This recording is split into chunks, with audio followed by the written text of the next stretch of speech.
지난주에는 이사야서 65장 17절서부터 25절에 있는 말씀을 가지고 새하늘과 새 땅의 창조와 부활이란 제목으로 말씀을 전했었습니다. 새하늘과 새 땅 창조, 여기는 기뻐하고 즐거워할 부활이다 라는 것입니다. 새하늘과 새 땅에 사는 사람들은 부활해서 그곳에 들어가겠죠.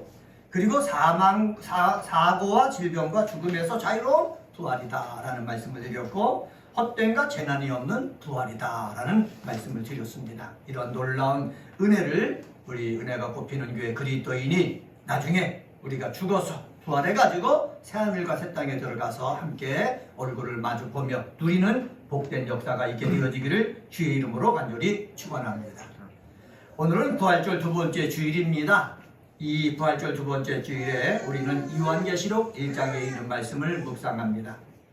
4절서부터 7절에 있는 말씀을 저희들이 교독했는데, 이것은 형식상 당시의 소아시아 7교회를 향한 서신서 양식으로 기록되었다라고 성경은 밝히고 있습니다. 여기 언급된 아시아의 7교회는 아나톨리아 고원에까지 이르는 소아시아 서부 전역에 걸쳐있는 로마 영토인 에베소, 서머나, 버가모, 두아디라, 사데, 빌라델피아, 라오디아계에 위치한 교회입니다. 요한은 당시 소아시아에 이 외에도 골로새 교회도 있고 드로아 교회 등등등도 존재했는데 왜 하필 7교회만을 언급할 것일까? 성경학자들이 연구해 봤습니다. 연구해 보니까는 7이라는 숫자가 상징 숫자라는 거지요. 뭐에 대한 상징수냐? 완성에 대한 상징수라는 것입니다. 창조도 7일 끝냈죠. 안식일도 그렇죠. 안식년도 그렇죠. 희년도 그렇죠. 다 완성에 관계된 숫자입니다. 요한은 완성의 숫자 7을 제시함으로써 이 요한계시록에 있는 말씀이 구체적이고 역사적인 아시아의 7교회를 넘어가지고 당시 모든 교회, 심지어는 오고 오는 세대의 모든 교회들에게 적용될 수 있도록 한 것입니다. 하나님은 사도 요한에게 계시를 통해서 예수가 어떤 분인지 먼저 우리에게 알려주고 있습니다. 여러분 4절 말씀 보시기 바랍니다. 4절에 보면은 이제도 계시고 전에도 계시고 장차 오실리라고 언급하고 있습니다. 예수 그리스도 이제도 계십니다. 전에도 계셨습니다. 장차 오실 분입니다. 몸을 입고 이 땅에 오셔서 계셨고 장차 오실 분이다 분명히 말씀하고 있습니다. 여기서 장차 오실리라고 기록되어 있는데 현재 분사형입니다. 현재 분사형은 뭐냐? 오시고 계시느니 라고 번역할 수 있다라는 것을 우리에게 지식적으로 알려준다라는 말씀입니다. 5절 상반절에 보면은 예수 그리스도에 대해서 3가지 칭호를 언급하고 있습니다. 한번 5절 상반절 한번 같이 한번 읽어볼까요? 시작. 또 충성된 증인으로 죽은 자들 가운데서 먼저 나시고 땅의 임금들의 머리가 되신 예수 그리스도, 이렇게 말씀하고 있습니다. 예수 그리스도는 뭐라고요? 충성된 증인이다. 하나님께서 사도 요한에게 알려주신 것입니다. 왜 충성된 증인입니까? 하나님께서 주신 그 말씀 그대로의 삶을 살았기 때문에 그래요. 하나님께서 선지자를 구약시대에 먼저 보내셨습니다. 그리고 예언하셨습니다. 예수님은 하나님 아버지께서 선지자를 보내서 예언한 그대로의 삶을 따라서 삶을 살았다는 것이지요. 그래서 증인이라고 얘기할 수가 있는 것입니다. 또 하나님께서 말씀하신 대로 십자가 달려 죽으심으로 말미암아 많은 사람들을 어떻게 해요? 구원해 내셨거든요. 그래서 예수 그리스도를 향해서 뭐라 그런다고요? 충성된 증인이라 얘기하고 있다는 사실입니다. 예수 그리스도를 향해서 하나님께서 충성된 증인이라 얘기했듯이 은혜가 꼽히는 교회에 와서 함께 예배드리는 저와 여러분들도 목사가 여러분한테 말할 때, 그리고 하나님께서 여러분을 향해 말할 때 충성된 증인의 역할을 감당하는 믿음의 사람이 되시기를 주의 이름으로 간절히 축원합니다. 그리고 여기서 보면은 죽은 자들 가운데서 먼저 나신 자다라고 말씀하고 있습니다. 먼저 나셨다라는 말은 무엇입니까? 부활하셨다라는 것입니다. 이 부활, 십자가에서 죽은 다음에 부활이 있거든요. 이것은 우리에게 바로 무엇을 가르치냐? 예수님은 하나님의 뜻을 이 땅에 이루기 위해서 십자가에 순환을 당하면서 죽으셨지만은 죽음으로 끝나는 것이 아니라 부활해가지고 새하늘과 새 땅의 새로운 모습을 우리 사람들에게 계속해서 계속해서 어떻게 해요? 제시하고 있다라는 사실입니다. 우리는 죽음만 생각하지 말고 십자가의 순환만 생각하지 말고 그 순환 뒤에 있는 그 영광, 이 영광을 계속해서 바라보면서 내 삶 속에 있는 어려움, 억울함, 고통, 괴로움, 좌절들 이겨나가야 된다라는 사실입니다. 그리고 예수 그리스도의 세 번째 칭호는 땅의 임금들의 머리가 되신 자라라고 얘기하고 있습니다. 이것은 바로 뭐냐? 예수님이 십자가에 달려 죽으셨지만은 이 땅에 다시 오실 때 이 세상에 있는 모든 것들을 뭐 할 자다? 심판할 자다. 심판하기 위해서 재림할 것이다 라는 것을 얘기하기 위해서 이렇게 땅의 임금들에게 머리가 되신 자다 이렇게 표현하고 있습니다. 이 시간에는 이렇게 하나님께서 사도 요한에게 계시로 보여준 그것을 통해서 예수 그리스도가 하신 일과 하실 일이란 제목으로 말씀을 선포하겠습니다. 한번 따라서 해봅시다.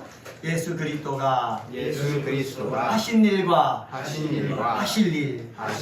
예, 사도 요한에게 이 성령께서 계시를 해주셨는데 예수 그리스도가 어떤 일을 하셨다 분명하게 제시하고 그리고 그가 앞으로 하실 일은 이거다 이렇게 말씀하고 있고 그리고 이 말씀한 다음에 요한계시록을 1장서부터 계속해서 풀어가고 있습니다. 그러면은 첫 번째로 예수 그리스도가 하신 일은 무엇입니까?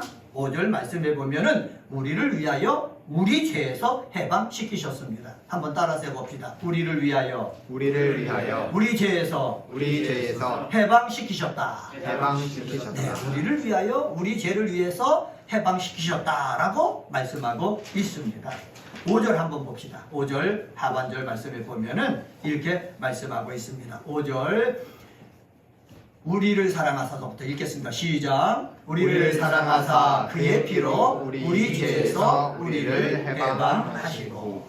예수 그리스도가 하신 일은 첫 번째 우리를 사랑했다라는 사실입니다. 저를 사랑하셨다는 거예요. 여러분을 사랑하셨다는 거예요. 뭐 저희들이 뭐 특별하게 능력이 있습니까? 가진 것이 많습니까? 부족한 것이 뭐 없는 사람입니까? 아니에요. 부족한 것 투성이에요. 약한 것 투성이에요. 아까 가시나무 그 찬양을 우리가 같이 함께 들으면서 하나님 앞에 영광을 올려드렸는데 우리 속에는 가시가 너무 많은 사람이에요. 하나님의 영광을 올려드릴 수 없는 사람이지만은 예수님께서 이 땅에 오신 것은 첫 번째로 우리를 뭐했다? 사랑하셨다라는 사실입니다. 이것을 기억하라는 것이지요. 사도 요한이 살아있을 당시에 남은 사도들은 다 순교를 했습니다. 사도 요한은 이 담모섬이라는 섬에 거기에 갇혀서 유배 생활을 하고 있습니다. 유배 생활하면서 이 요한은 하나님과의 깊은 영적인 관계를 맺고 있겠죠. 그런데 오셔서 하는 말이 너를 사랑했다는 거예요. 사도들을 사랑했다는 거예요. 우리를 사랑했다는 거예요. 우리를 사랑했다는 것을 우리는 어떻게 해요? 믿어야 된다는 사실입니다. 한번 따라서 해봅시다. 하나님은 나를 사랑하신다. 하나님은 우리를 사랑하신다. 하나님은 우리를 사랑하신다는 거예요. 저희들이 제가 있던 교회 20년 동안 큰 어려움 속에 있었잖아요. 두 진영으로 나눠졌는데 서로 자기 진영을 위해서 기도하는 것입니다. 이건 우리의 시간이죠. 그런데 하나님은 둘 다 보시는 거예요. 왜? 둘 다 우리니까는. 둘 다 하나님의 가족이니까. 이 세상에 많은 사람이 있습니다. 그리스도인과 그리스도인끼리 붙어서 경쟁을 할 때가 있습니다. 하나님은 나만 보는 것이 아니라 두 사람 같이 보는 거예요. 하나님은 우리를 뭐 하신다? 사랑하신다. 이것을 우리는 기억을 해야 되는 것입니다. 가정에서도요, 하나님은 나만 사랑하는 것이 아니에요. 같이 사랑하는 거예요. 나는 기도도 열심히 하고 예배도 열심히 하고 충성도 열심히 하는데 하나님은 나만 더 사랑하겠지? 아니에요. 부족하지만은 연약하지만은 죄가 많지만은 그 사람도 같이 하나님은 뭐 하신다? 사랑하신다 라는 사실 잊어서는 안 된다는 사실입니다. 또 여기서 말합니다. 뭐라고 말합니까? 여기 보면은 여기 사랑하는데 우리를 위해서 우리 죄에서 해방시켰다고 말하는 겁니다. 한번 따라서 해봅시다. 우리를 위해서. 예수님께서 십자가에 달려 죽으실 때는 하나님의 뜻을 이 땅에 이루기 위해서 하나님을 위해서겠지요. 그런데 그 이면 또 하나가 있는데 우리를 위해서 십자가 달려 죽으셨다는 거예요. 우리를 위해서 십자가에 달려 죽으셔서 그 죽은 피를 가지고 내 마귀에게 내보여서 이 사람은 내가 내 피로 말미암아 속량을 받았으니까는 이 사람에 대해서는 더 건들지 마십시오. 그래서 그것을 갖다가 해방시키셨다라고 표현하고 있습니다. 예수 그리스도께서 십자가 달려 죽으신 일은 바로 뭐냐? 우리를 죄에서 해방시키기 위해서 그렇습니다. 마귀의 세력으로부터 뭐하기 위해서? 해방시키기 위해서 그렇습니다. 마귀는요 우리를 붙잡아 매고 있습니다. 올가매고 있습니다. 죄는요 우리를 붙잡아 매고 있습니다. 올가매고 있습니다. 왜? 자유롭게 내 삶을 살지 못하도록 올가매고 있거든요. 노예로 만들어버리려고 애쓰고 있거든요. 그런데 주님께서 오셔서 우리를 뭐했다? 해방시키셨다. 여기서 해방시키셨다라는 것을 문법적으로 보면은 부정가가 분서형을 썼습니다. 이것은 단회적인 사건이에요. 예수님께서 십자가 달려 죽으심으로 말미암아 그 이후로부터 모든 죄는 해방되었다는 거지요. 그리고 진행형이라는 것은 무엇입니까? 그 해방한 것이, 해방시킨 것이 계속해서 적용된다는 거예요.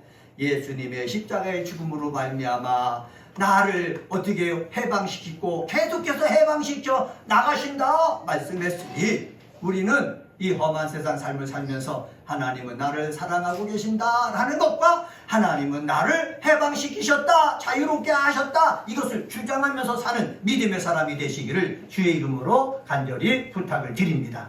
왜 주장해야 됩니까? 마귀란 놈이 와가지고 내 옆에서 너는 죄인이다, 하나님은 너를 사랑하지 않는다, 너를 사랑하면 내 길이 이렇게 막힐 수가 있느냐, 혼란스러울 수가 있느냐 하면서 계속해서 우리를 올가매려고 하기 때문에 주장해야 된다는 거죠. 마귀가 와서 나를 괴롭혀도 하나님은 나를 사랑하신다, 하나님은 나를 죄에서 해방시키셨다 주장해 나갈 때에 우리 마음에 평화가 몰려들어오고 은혜가 넘치며 얼굴에는 천사의 얼굴 같은 그러한 모습으로 살 수 있게 된다라는 사실입니다. 우리 사랑하는 은혜가 뽑히는 교회 그리스도인들은 죄악에 붙잡혀 있는 사람이 아니라 자유로운 사람 되시기를 주의 이름으로 간절히 축원합니다. 요한일서 1장 9절 말씀에 이렇게 하나님께서 사도 요한에게 말씀을 주셨습니다. 만일 우리가 우리 죄를 자백하면 그는 미쁘시고 의로우사 우리 죄를 사하시며 우리를 모든 불의에서 깨끗게 하실 것이다 말씀했으니 이 말씀 믿고 우리가 하나님 앞에 우리가 하는 일은 자백하는 것이고 하나님이 하실 일은 죄를 사하시고 깨끗게 하시는 것이다 라는 것을 알고서 여러분 죄와 이 악한 마귀의 역사로부터 자유로워지는 믿음의 사람이 되시기를 주의 이름으로 간절히 축원합니다. 두 번째로 6절을 통해서 찾아볼 수 있는데 하나님을 위하여 나라와 제사장으로 삼으셨습니다. 6절 말씀 한번 같이 한번 읽어봅시다. 6절입니다. 시작. 우리 아버지 하나님을 위하여 우리를 나라와 제사장으로 삼으신 그에게 라고 말씀하고 있습니다. 여기 보면은 그 아버지 하나님을 위하여 라고 말씀하고 있습니다. 예수님께서 이 땅에 오셨거든요. 누구를 위해서? 아버지 하나님을 위해서. 예수님께서 이 땅에 오셔서 3년 동안 공생의 생활을 하셨습니다. 제자들을 택해갖고 사도로 나중에 만드셨죠. 병든 사람을 고치셨습니다. 죄인들의 죄를 용서하시고 새로운 삶을 살 수 있도록 길을 열어주셨습니다. 이것은 다 누구를 위해서? 예수 자신을 위해서가 아니라 아버지 하나님을 위해서다라고 말씀하고 있습니다. 우리들도 마찬가지입니다. 우리들도 이 땅에 하나님께서 창조하셔갖고 이 땅에 보냈습니다. 나를 위해서 사는 것 같지만은 우리가 믿음 가운데 있다 보면은 누구를 위해서? 하나님 아버지를 위해서 말하고 행동하고 예배드리고 그리고 복음 증거하고 그리고 헌신하는 삶을 살아야 된다라고 말씀하고 있습니다. 예수께서 십자가 달려 죽으셔가지고 우리를 하나님의 자녀 삼으신 이유가 무엇입니까? 예수께서 십자가 달려 죽으시고 부활하셔서 예수님 대신 예수님과 똑같지만 다른 보혜사를 보내신 성령님을 보내신 이유가 무엇입니까? 그 영으로 말미암아 우리로 하나님을 아버지라 부르는 양자의 영을 주셔갖고 하나님을 아버지라 부르는 하나님의 자녀 삼게 된 이유는 바로 무엇이냐? 바로 우리를 하나님의 나라와 제사장으로 삼기 위해서다라는 것입니다. 여러분, 내가 하나님의 나라가 되는 것이에요. 내가 하나님의 제사장이 되는 것이에요. 성경에 보면은 출애굽기 19장 5절 6절에 보면은 이렇게 하나님께서 모세에게 이전에 말씀을 주셨습니다. 세계가 다 내게 속하였나니 너희가 내 말을 듣고 내 언약을 지키면 너희는 열국 중에서 내 소유가 되겠고 너희가 내게 대하여 제사장 나라가 되며 거룩한 백성이 되리라. 너는 이 말을 이스라엘 자손에게 고할지니라. 하나님께서 모세에게 주시는 말씀이에요. 너희는 내 소유가 된다. 너희는 제사장 나라가 된다. 거룩한 백성이 된다. 이 말을 이스라엘 자손에게 전하라. 모세에게 주신 사명입니다. 베드로는 이를 인용해 갖고 베드로전서 2장 9절에서 이렇게 말씀하셨습니다. 오직 너희는 택하신 족속이요 왕같은 제사장들이요 거룩한 나라요 그의 소유된 백성이다 라고 언급하고 있습니다. 예수께서 우리를 바로 뭐로 삼으셨다고요? 제사장으로 삼으셨다는 거예요. 제사장으로 삼았다는 이유가 무엇입니까? 제사장만이 하나님 앞에 가까이 나갈 수 있기 때문에 그렇습니다. 일반 백성들은 죄 때문에 하나님 앞에 가까이 나갈 수가 없습니다. 죄의 문제를 제사장을 통해서 해결한 다음에나 하나님 앞에 나갈 수 있는데 제사장은요 직접 하나님 앞에 나가서 하나님과의 관계를 회복하고 하나님의 뜻을 알 수 있고 하나님의 음성을 들을 수 있다는 사실입니다. 예수님을 통해서 바로 우리를 뭐로 삼았다고요? 제사장으로 삼으셨다는 사실입니다. 제사장으로 삼으셨다는 말은 바로 뭐라고 그랬습니까? 내가 하나님 앞에 직접 나갈 수 있다는 거예요. 내가 하나님 앞에 직접 찬양을 할 수 있다는 거예요. 내가 하나님 앞에 예배 드릴 수가 있고 내가 하나님 앞에 직접 기도할 수가 있다는 거예요. 사랑하는 은혜가 꼽히는 게 그리스도인 여러분, 삶 속에 여러 가지 것들이 맡고 있다 할지라도 문제가 있다 할지라도 그 문제를 가지고 우리는 직접 나가는 제사장이 되어야 합니다. 2025년도 정말 어렵고 힘든 이 세상의 삶이지만은 여러분의 문제를 가지고 하나님 앞에 직접 나가는 제사장의 역할을 감당하는 우리 그리스도인이 되시기를 주의 이름으로 간절히 축원합니다. 이 요한계시록에서 이것이 계속해서 반복되고 있어요. 요한계시록 21장 3절에 보면 보라 하나님의 장막이 사람들과 함께 있음에 하나님이 저희와 함께 거하시리니 저희는 하나님의 백성이 되고 하나님은 친히 저희와 함께 계시리라. 마지막 결론 부분에도 이렇게 말씀하고 있거든요. 여러분, 예수께서는 하나님을 위해서 우리를 뭐로 삼으셨다? 제사장으로 삼으셨다. 나를 위해서도 제사장으로 삼으셨지만은 하나님을 위해서 제사장으로 삼으셨다라는 사실을 기억하면서 어떤 일이 있든지 간에 하나님 앞에 한 걸음 한 걸음 더 나가서 하나님과의 관계를 더 깊숙하게 만드는 믿음의 사람 되시기를 주의 이름으로 간절히 축원합니다. 세 번째로 7절 말씀을 통해서 찾아볼 수 있습니다. 7절 세 번째는 모두가 볼 수 있게 다시 오십니다. 한번 따라서 해봅시다. 모두가 볼 수 있게 다시 오신다. 다시 오신다. 7절 말씀입니다. 7절 말씀 같이 한번 읽습니다. 시작.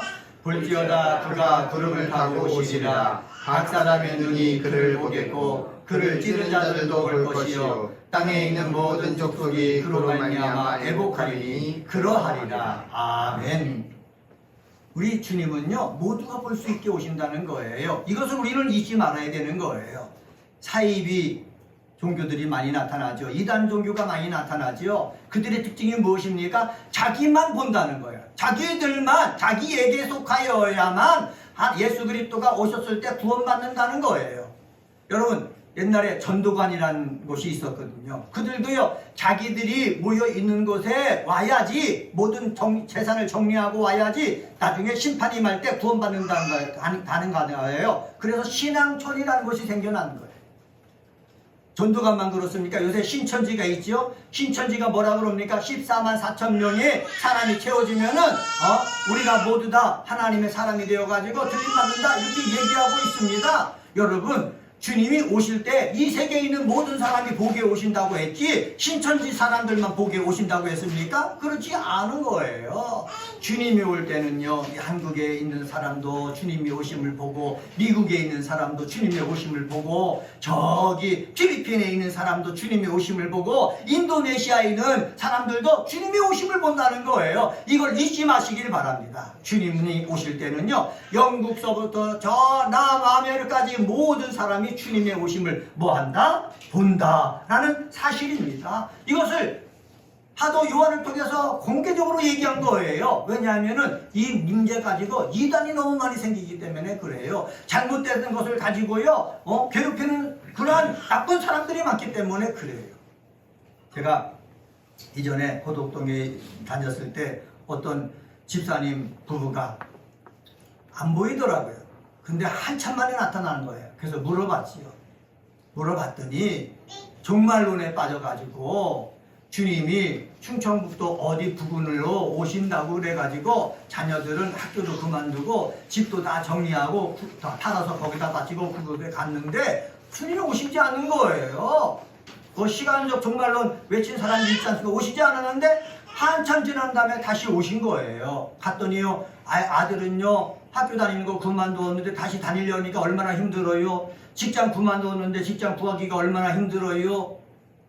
너무나 괴롭고 힘든 상태에 있는 것을 저한테 얘기하거든요. 제가 그래서 그랬습니다. 우리 주님은 다 복에 오시지 그곳에만 오시지 않는다고. 여러분, 이것만 기억하면 우리는 이단에 빠지지 않는 거예요. 너는 14만 4천에 들어가기 위해서 우리한테 와서 충성해야 된다? 그건 거짓말인 거예요. 한번 따라서 해봅시다. 주님은 모든 사람이 복에 다시 오신다. 이건 약속하신 거예요. 그리고요, 우리 성경에 또 얘기하지 않습니까? 그를 찌른 자들도 본다고 그랬어요. 그를 찌른 자가 누구십니까? 예수께서 십자가 달려 죽으실 때 얼마나 힘들었습니까? 제가 십자가형의 고통을 제가 말씀드렸잖아요. 두 손과 두 발에 쇠못을 박습니다.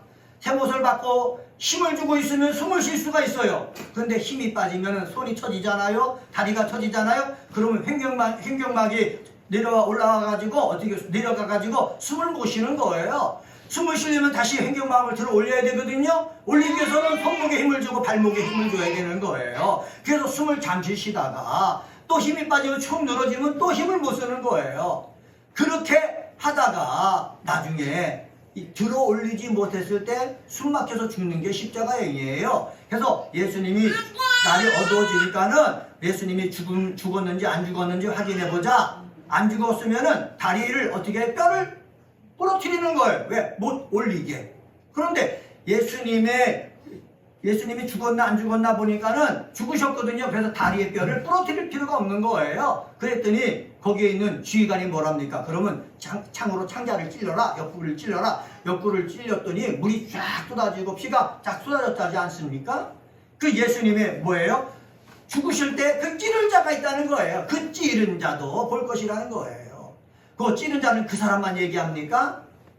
요한계시록에 보니까 그것이 복수로 쓰여졌어요. 복수로 쓰여진 거 보니까 예수님을 향해서 적대적인 그러한 행동을 했던 그 사람들도 다 본다는 거예요. 예?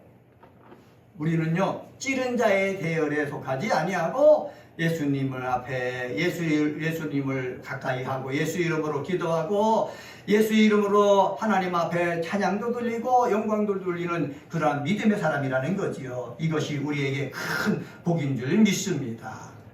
우리는 심판날에 그가 장차 우리 눈에 보게 오실 때 애국하는 사람이 아니라 기뻐하는 사람, 즐거워하는 사람에 속하게 되어지기를 주님의 이름으로 간절히 축원합니다. 오늘은 요한계시록 1장 4절서부터 7절에 있는 말씀 가지고 예수 그리스도가 하신 일과 하실 일에 대해서 말씀을 전했습니다. 우리를 위하여 우리 죄에서 해방시키셨다 말씀드렸습니다. 하나님 아버지를 위해서 우리를 나라와 제사장으로 삼으셨다 말씀드렸습니다. 모두가 볼 수 있게 다시 오신다 말씀드렸습니다. 찌른 자는 애곡하지만은 우리 예수 그리스도를 믿고 따르는 사람들은 기뻐하며 찬양하게 된다 말씀드렸습니다. 이것은 그러하다, 참되다, 아멘 하면서 끝나고 있습니다. 이 믿음 우리도 갖고 험한 세상 삶을 살고 있지만은 예수 붙잡고 웃으면서 나중에 주님이 다시 오셨을 때 우리는 기뻐하고 두 손을 들고 환영할 자다라는 그러한 믿음을 가지고 살아가는 은혜가 뽑히는 교회 그리스도인들 되시기를 주의 이름으로 간절히 축원합니다. 기도하시겠습니다.